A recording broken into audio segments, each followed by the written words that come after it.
సత్యమూర్తి గారు, ఈరోజు NCRB report చూశాక అసలు గత 5 ఏళ్ళు ఆంధ్రప్రదేశ్ ఇంత ఘోరమైన పరిస్థితిలో ఉందా అని చెప్పి అందరూ కూడా ఆశ్చర్యపోతున్నటువంటి పరిస్థితి.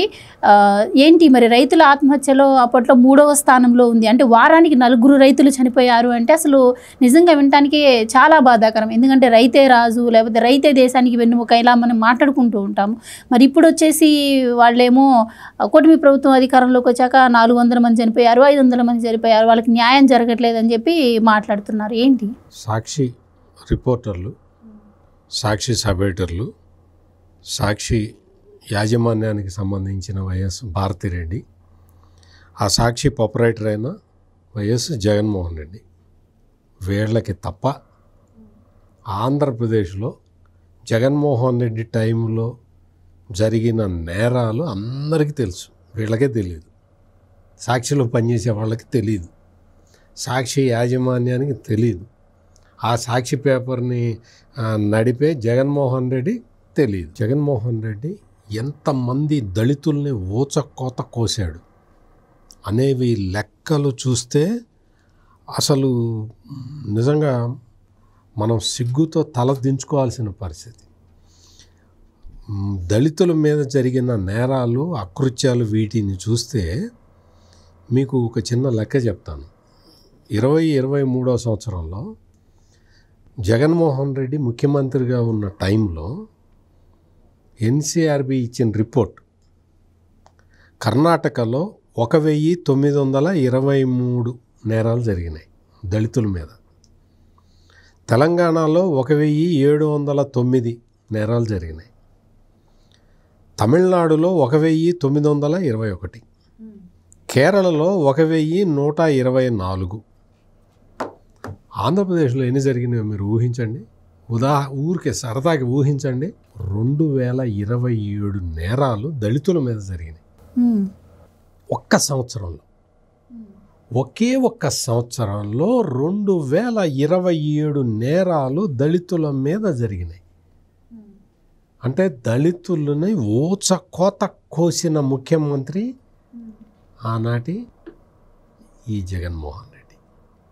ఈ జగన్మోహన్ రెడ్డి టైంలో మొత్తం అసలు మహిళల మీద అత్యాచారాలు చూస్తే మరీ దారుణం. మహిళల మీద వారానికి 3 మహిళల మీద అత్యాచారం జరిగింది జగన్మోహన్ రెడ్డి టైంలో. ఇది జాతీయ సగటు కన్నా ఎక్కువ. అంటే మీకు మణిపూరు, ఉత్తరప్రదేశ్, బీహార్ కన్నా కూడా ఎక్కువ జరిగినాయి.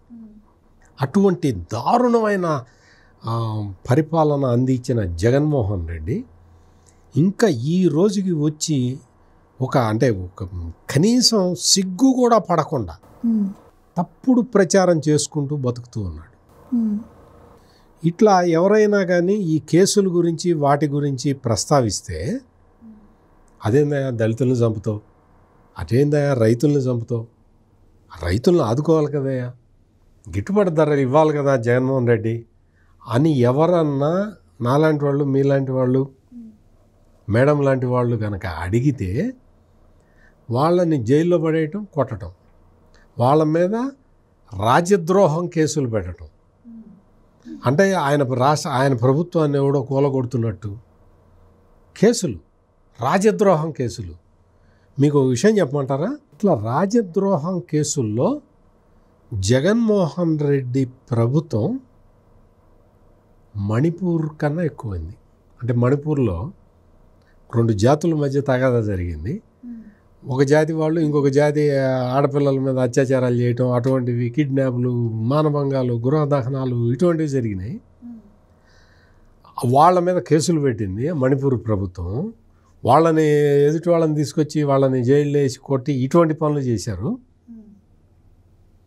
అటువంటి మణిపూర్ తోటి ఆంధ్రప్రదేశ్ పోటీ పడేది. మణిపూర్ ఫస్ట్ ప్లేస్లో ఉంటే సెకండ్ ప్లేస్లో ఆంధ్రప్రదేశ్ ఉంది. దేశవ్యాప్తంగా కూడా 58 రాజద్రోహ కేసులు ఉంటే ఒక్క ఏపీలోనే 11 కేసులు నమోదయ్యాయి. నేను అదే చెప్తున్నది. ఈ రాజద్రోహం కేసులు మణిపూర్లో పెట్టారంటే ఒక అర్థం ఉంది. మణిపూరు బార్డర్ స్టేటు, అక్కడ ఇన్ఫిల్ట్రేషన్ ఎక్కువ ఉంది. బయట నుంచి వచ్చిన వాళ్ళకి ఇండియాలో ఉన్న వాళ్ళకి ఘర్షణ జరుగుతూ ఉన్నది. లోకల్ నాన్ లోకల్ చాలా మతాలు రకరకాలు ఉన్నాయి అక్కడ. అందులో ఏదన్నా రాజద్రోహం కేసులు పెట్టారంటే ఒక అర్థం ఏదన్నా ఉంది. ఇదేం మాయరోగం? ఆంధ్రప్రదేశ్ ఎక్కడుంది? ఆంధ్రప్రదేశ్లో రాజద్రోహం కేసులు ఏంటి? అదే సార్, ఏ సందర్భంలో రాజద్రోహం కేసులు పెడతారు? అండ్ ముఖ్యంగా మనం చూస్తే ఆయన పార్టీ ఎంపీ అయినటువంటి సొంత పార్టీ ఎంపీ రఘురామకృష్ణరాజు గారి మీద కూడా రాజద్రోహం కేసే కదా ఆయన పెట్టారు. అదే చెబుతుంది.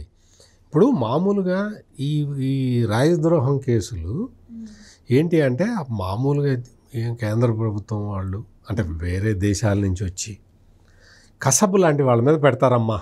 నీకు సింపుల్గా నీకు మామూలుగా అర్థమయ్యే భాషలో చెప్పాలంటే కసబు తెలుసు కదా, వాళ్ళంటే వాళ్ళ మీద పెడతారు. డీస్టెబిలైజ్ చేస్తున్నాడు గవర్నమెంట్ని అన్న ఏదన్నా ఆరోపణలతో. మణిపూర్లో 20 రాజద్రోహం కేసులు ఉంటే ఆంధ్రప్రదేశ్లో 11 కేసులు పెడితే ఇంక ఈ జగన్మోహన్ రెడ్డిని ఏం చేయాలి? ఈ జగన్మోహన్ రెడ్డిని ఏమనాలి? 151 స్థానాలు వచ్చిన జగన్మోహన్ రెడ్డిని అంటే అనుక్షణం ప్రతి క్షణం భయపడి చచ్చాడనమాట. గవర్నమెంట్ కూలిపోతుందేమోనని. అంతేనా? అంతే అర్థం చేసుకోవాలి కదా. ఇంత దారుణమైన పరిపాలన అందించిన జగన్మోహన్ రెడ్డి ఈ రోజున సాక్షిలో జగన్మోహన్ రెడ్డి బాగా పరిపాలించాడు. నేను అందుకనే చెబుతున్నా, ఆ సాక్షిలో పనిచేసే రిపోర్టర్లు, సబ్ ఎడిటర్లు, ఆ సాక్షి ఎడిటరు, లేకపోతే ఆ పేపర్ ప్రొపరైటరు భారతిరెడ్డి, వాళ్ళతోటి రాయించే ఈ జగన్మోహన్ రెడ్డి, వాళ్ళని డైరెక్ట్గా ఇండైరెక్ట్గా అజమాయిషీ చేసే సజ్జల రామకృష్ణారెడ్డి, వీళ్ళందరూ ఇవన్నీ తెలుసుకోవాలి. ఎన్సీపీ రిపోర్టు మొత్తం నెట్లో కొడితే వస్తుంది, తీసుకొని చదువుకోండి ఒకసారి. ఎంత దారుణమైన అన్యాయమైన అక్రమమైన పాలన జగన్మోహన్ రెడ్డి అందించాడో అర్థమవుతుంది. Please subscribe to Leo news for more videos.